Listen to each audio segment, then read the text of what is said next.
नमस्कार अमरावती. असं नाही आहे का कोणा लोक म्हणतात कोणालाच भेटत नाही, असं नाही आहे. आमच्या जिल्हा मध्यवर्ती बँकेचा विचार केला तर 29,000 लोकांना, त्यापैकी 2-3 हजार कमी होईल, पण बाकीच्यांना कर्जमुक्तीचा लाभ भेटल. टोटल टोटल हा हा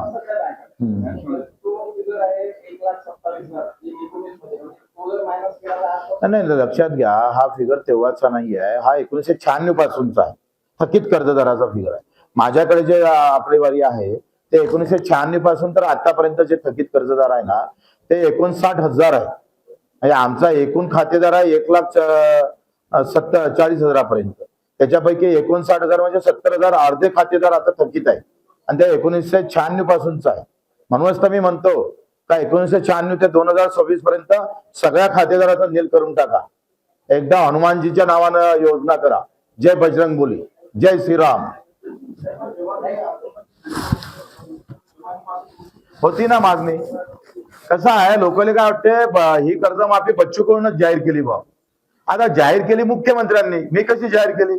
बऱ्याच लोकांचा गैरसमज आहे. काही पत्रकारांचे फोन आले म्हणजे का अशी कशी तुम्ही कर्जमाफी जाहीर केली? अरे बाबा, मला काही विचारून केली? आम्हाला काही सांगून केली? काहीच नाही. पण लोक असं समजतात का बच्चू कडू आता सत्तेत गेला म्हणजे प्रत्येक शब्दाला विचारला असेल, आता हे टाकू का, ते करू का, याले घेऊ का नाही घेऊ, त्याला घेऊ का नाही घेऊ, अशा पद्धतीच्या ज्या गैरसमज लोकांमध्ये आहे किंवा अल्पबुद्धी आहे त्यांनी थोडीशी काढून टाकली पाहिजे ना. आणि हे मला माहित आहे का हे कॅबिनेट शिवाय होत नाही. साध्या आमदारांना पण माहित नसेल, भाजप शिवसेनेच्या काही मंत्र्यांना पण माहित नाही आहे तर नेमकी कर्जमाफी कशी येणार आहे, काय येणार आहे. त्याच्यानं माझं म्हणणं असं आहे का तेव्हा आम्ही आभार मानले, आता आभार मानतोय, परंतु दुरुस्ती करणं महत्वाचं आहे. आम्ही शेतकऱ्याच्या बाजूने उभं राहील, अख्खी शिवसेना उभी राहील आणि ताकदीनं आम्ही भांडू, उसमें कोई संदेह नाही आहे. काय म्हणणं आहे का जितकं थकबाकीदार शेतकरी आहे त्यांना एकदा नील करून टाका, चौका मारून टाका कर्जाच्या बाहेर.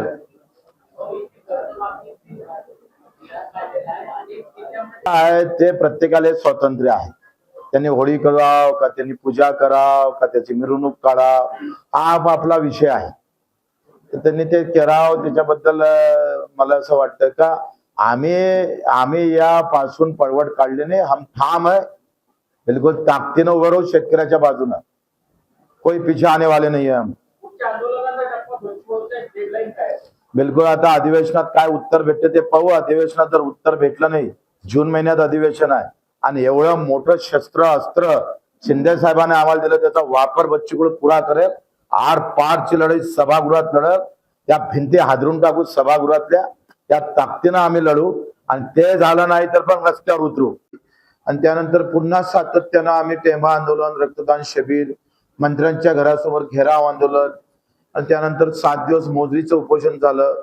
पदयात्रा 600-500 किलोमीटर आपण पदयात्रा फिरलो, पायी फिरलो आणि मग नागपूरच्या मोर्चानंतर आपल्याला 30 जून ही तारीख दिल्या गेली होती.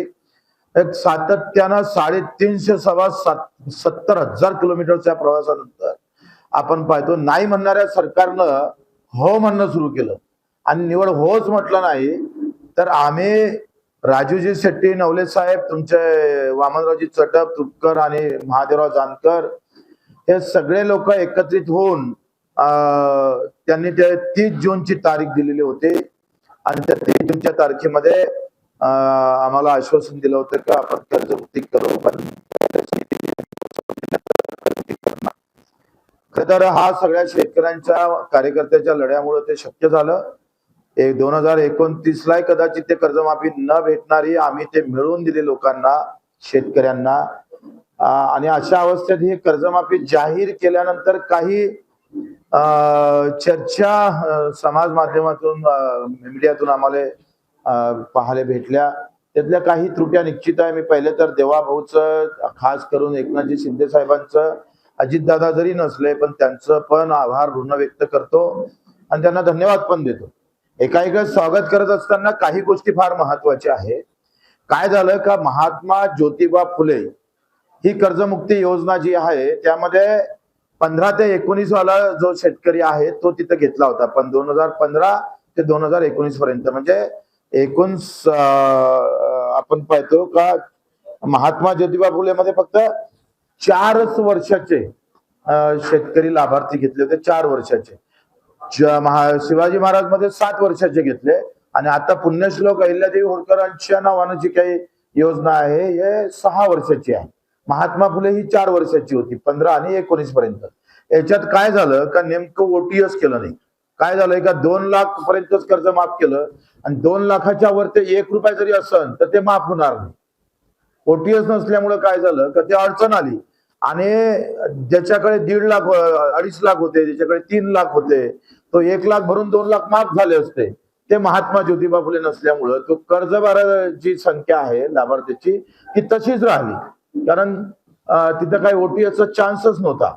आणि त्याच्यामुळं आता जे ओरड होत आहे का 2019च्या आतली म्हणजे महात्मा फुले मधले जे थकीत कर्जदार आहे किंवा ज्यांना कर्ज माफ झालं ते पुन्हा जर थकीत झालं 21-22 मध्ये, म्हणजे 19 मध्ये माफ झालं महात्मा फुले मध्ये, पण 21-22 मध्ये पुन्हा थकीत झालं तर सरकारनं फक्त त्याला 50,000 दिलेले आहे आणि ते ओटीएस केलेलं आहे. म्हणजे याच्यात अधिक निवळ 50,000 दिले का तर बिलकुल नाही, ते ओटीएस केलेले आहे. आणि ओटीएस केल्यामुळे काय झालं आता 50,000 आणि कर्ज आहे 2 लाख, कर्ज आहे 4 लाख. म्हणजे लोकांना असं वाटतं का हे बँकेच्या वसुलीसाठी आहे. अगदी बरोबर आहे. मला असं वाटतं का याच्यामध्ये दुरुस्त करणं फार गरजेचं आहे, कारण 2019चा जो कर्जदार होता तो माफ जरी झाला असेल तर 19 ते 25च्या काळात कोरोना आला, दुष्काळ आली, संकट आली शेतकऱ्यावर आणि या कोरोनाचा काळ 3 वर्ष होता. म्हणजे 19 आपण जर पाहिलं 19 ते 25च्या काळातला काळ पूर्ण भारत देशासाठी अतिशय आव्हानात्मक होता. त्याच्यामुळे मुख्यमंत्री महोदयांना आम्ही विनंती करणार आहोत का महात्मा ज्योतिबा फुले मध्ये ज्यांना माफी झाली ते आता पुन्हा थकीत राहिले असेल तर त्यांना सुद्धा 1 ते 1.5 लाख रुपये 2 लाख रुपये याचप्रमाणे कर्जमाफी करावी, त्यांना कर्जमाफीमध्ये घ्यावं आणि जे पूर्ण 4 लाख रुपये असेल जे ओटीएस मध्ये आले नाही महात्मा फुले मध्ये त्यांना सुद्धा घेतलं पाहिजे. दुसरा आहे प्रोत्साहन निधी. आता प्रोत्साहन निधीमध्ये काय गडबड झाली का 50,000 तर दिले ते कमीच आहे, आमची मागणी 1 लाखाचीच आहे, त्याच्यासाठी आम्ही भांडणारच आहोत. पण त्याच्यासोबत त्यांनी अट काय घातली का सतत 2 वर्ष जर कर्ज फेडलं असेल तर मग आम्ही तुम्हाला प्रोत्साहन निधी देऊ. म्हणजे पुन्हा मेघ घालून घेतली.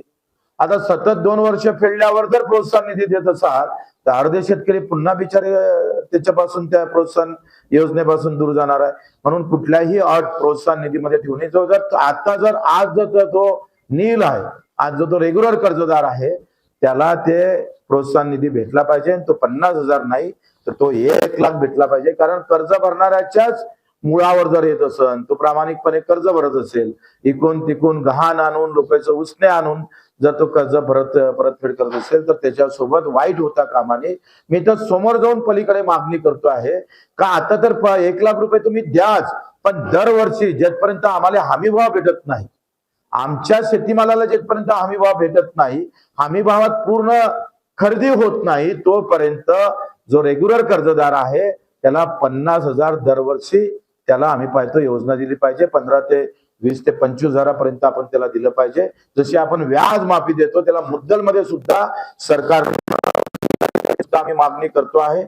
नंतर आपण पाहतो का याच्यामध्ये ज्या विधवा भगिनी आत्महत्याग्रस्त महिला आहे, जे खातेदार मरण पावले, आता जर वारसदार काही पैसे भरायला तयार नाही आहे, म्हणजे खातेदार मरण पावलेले आहे, ज्या विधवा भगिनी आहे, ज्या दिव्यांग शेतकरी आहे यांना सरसकट कर्जमाफी केली पाहिजे, हे सुद्धा आमची मागणी आहे.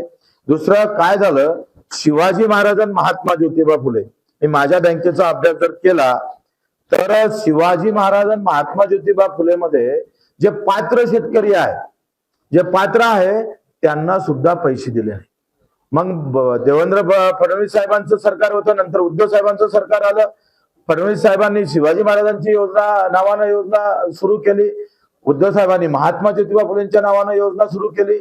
आणि मग शिवाजी महाराजांमध्ये जे पात्र शेतकरी होते त्यांचे पात्र यादीमध्ये नाव आहे, त्यांना प्रोत्साहन निधीमध्ये त्यांचं नाव आहे, परंतु शिवाजी महाराजांच्या नावाचे आणि महात्मा फुलेंच्या नावाची जी योजना आहे त्यातल्या पात्र शेतकऱ्यांचे अजूनपर्यंत बँकेत पैसे जमा न झाल्यामुळं तो बोजा तच्च्या तसाच आहे. म्हणजे मी जर माझ्या बँकेचा विचार केला तर 22,426 शेतकरी पात्र होते छत्रपती शिवाजी महाराज मध्ये आणि लाभ न मिळाल्याची संख्या 10,000. 10,000 आहे. म्हणजे हा आकडा काही वेगळाच आहे. तुम्ही जर पाहिलं तर महात्मा फुले मध्ये जे उद्धव साहेबांना कर्जमाफी केली होती ती 12,217 लोकांना एकंदरीत आम्ही जिल्हा मध्यवर्ती बँकेचे शेतकरी पात्र ठरले होते. पण त्याच्यामध्ये 2,180 लोक पात्र असून सुद्धा पैसे भेटले नाही. प्रोत्साहन निधी सुद्धा तसंच आहे. प्रोत्साहन निधी सुद्धा 1,363 लोकांना भेटला नाही. म्हणजे आपण घोषणा केली आणि घोषणा केल्यानंतर त्याची जे आपण शेवटच्या शेतकऱ्यापर्यंत ते कर्जमाफी झाले पाहिजे ते गेलीच नाही. 10-20 वर्ष गेले ते शेतकरी बोजा हटत नाही, कर्ज भेटत नाही. इकडे कर्जमाफीमध्ये नाव सुद्धा आहे, दुसरे इकडे त्याचा निधी आला नाही म्हणून तो कर्जमाफीमध्ये त्याचा बोजा उतरला नाही. या अनेक भानगड याच्यामध्ये आहे. म्हणून आम्ही एक शेवटची मागणी करतो आहे का मनमोहन सिंग साहेबांना कर्जमाफी केली होती 2006 आणि 7 ला. आता त्या कर्जमाफीमध्ये सरसकट अल्पभूधारक घेतले होते, कोणत्या अटी ठेवल्या नव्हत्या. माझं असं म्हणणं आहे का 1996 पासून तर 26 पर्यंत सगळ्या जिल्ह्यात सगळे शेतकरी आहे, 4 लाख असो, 2 लाख असो, 3 लाख असो, असा सगळा जर आकडा काढला तर एका जिल्ह्यामध्ये 2,000 कोटी रुपये पाहिजे शेतकऱ्याला माफ करायला. 30 जिल्हे जर पकडले तर 60 ते 70 75,000 कोटी पाहिजे. म्हणजे पुरा 7-12 कोरा होते. सरकारनं मनावर घेतलं पाहिजे आणि दर वर्षाला 25,000 कोटीची तरतूद कर्जमाफीसाठी, कर्जमुक्तीसाठी 3 टप्प्यात कर्जमाफी केली पाहिजे. दरवर्षी बजेटमध्ये 25 ते 30,000 कोटी ठेवावं. सगळ्यांचे 7-12 3 टप्प्यामध्ये नील करून टाका आणि महाराष्ट्राचा इतिहास अख्ख्या हिंदुस्थानाला कळू द्या. वास्तविक पाहता केंद्र सरकारनं कर्जमाफी करणं गरजेचं आहे, परंतु राज्य सरकारनं ते अंगावर घेतलं असेल तर हा एक नवीन उपक्रम या सरकारनं राबवणं गरजेचं आहे. देवाभाऊचंही नाव उज्ज्वल होईल. आमच्या एकनाथजी शिंदे साहेबांचा आम्हालाही शिवसेनेत आल्याला गर्व वाटल्याशिवाय राहणार नाही. आणि ही पण मागणी आम्ही करतोय 1996 पासून तर 2026 पर्यंत पुऱ्या महाराष्ट्राला 75,000 कोटी पाहिजे. बहुत बडी बात नाही आहे. 8व्या वेतन आयोगामध्ये आता एका वर्षाला नाही म्हटलं तरी 1 लाख कोटीचा बोजा पडणार आहे कर्मचाऱ्यापोटी. 20 लाख कर्मचाऱ्यासाठी 1 लाख कोटी, 1 लाख कोटीचा जर बोजा पडत असेल तर मग 75,000 कोटी काही 4-5 कोटी शेतकऱ्यासाठी काही फार मोठा आकडा नाही आहे. ते सुद्धा आम्ही मागणी करतो आहे. एकंदरीत शर्ती अटी ज्या आहे त्या काहीच फरक नाही. मी सगळं वाचलं ते GR जेव्हा मी पाहिले तर तुम्ही सांगतोय का याच्यामध्ये फक्त कंत्राटी जो कर्मचारी घेतलेला नाही तो घेतला पाहिजे, हंगामी कर्मचारी घेतला पाहिजे. मागच्या मध्ये जून काय म्हणते छत्रपती शिवाजी महाराज आणि महात्मा फुले मध्ये नगरसेवक, महानगरपालिकेचा नगरसेवक किंवा जिल्हा परिषद सदस्य हे त्याच्यात वगळले होते. आता याच्यात ते घेतले ते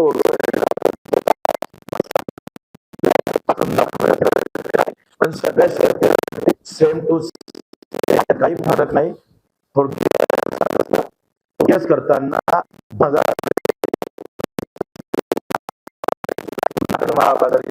घ्यावं. प्रोत्साहन निधी 1 लाख रुपये वाढवून 2 रद्द करावी. का ज्या विधवा भगिनी आहे, ज्या आमच्या खातेदार मयत आहे किंवा अपंग बांधव आहे त्यांची सरसकट कर्जमाफी करावी. आणि या सगळ्या सोबतच महात्मा फुले आणि छत्रपती शिवाजी महाराज यांच्या नावानं असलेल्या कर्जमाफीमध्ये जे पात्र शेतकरी आहे त्याच्या नावानं जे कर्जमाफीचा निधी आला नाही तो तत्काळ देण्यात यावा. ह्या सगळ्या गोष्टीसाठी आम्ही एकंदरीत सरकारसोबत बोलणार आहोत. त्यांच्यासोबत आमची चर्चा होणार आहे आणि येणाऱ्या अधिवेशनमध्ये जेवढ्या ताकदीनं हा मुद्दा मांडता येईल तेवढा मांडू. अधिवेशनात जर प्रश्न सॉल्व्ह झाला नाही तर आंदोलनाची तारीख निश्चित केल्या जाईल.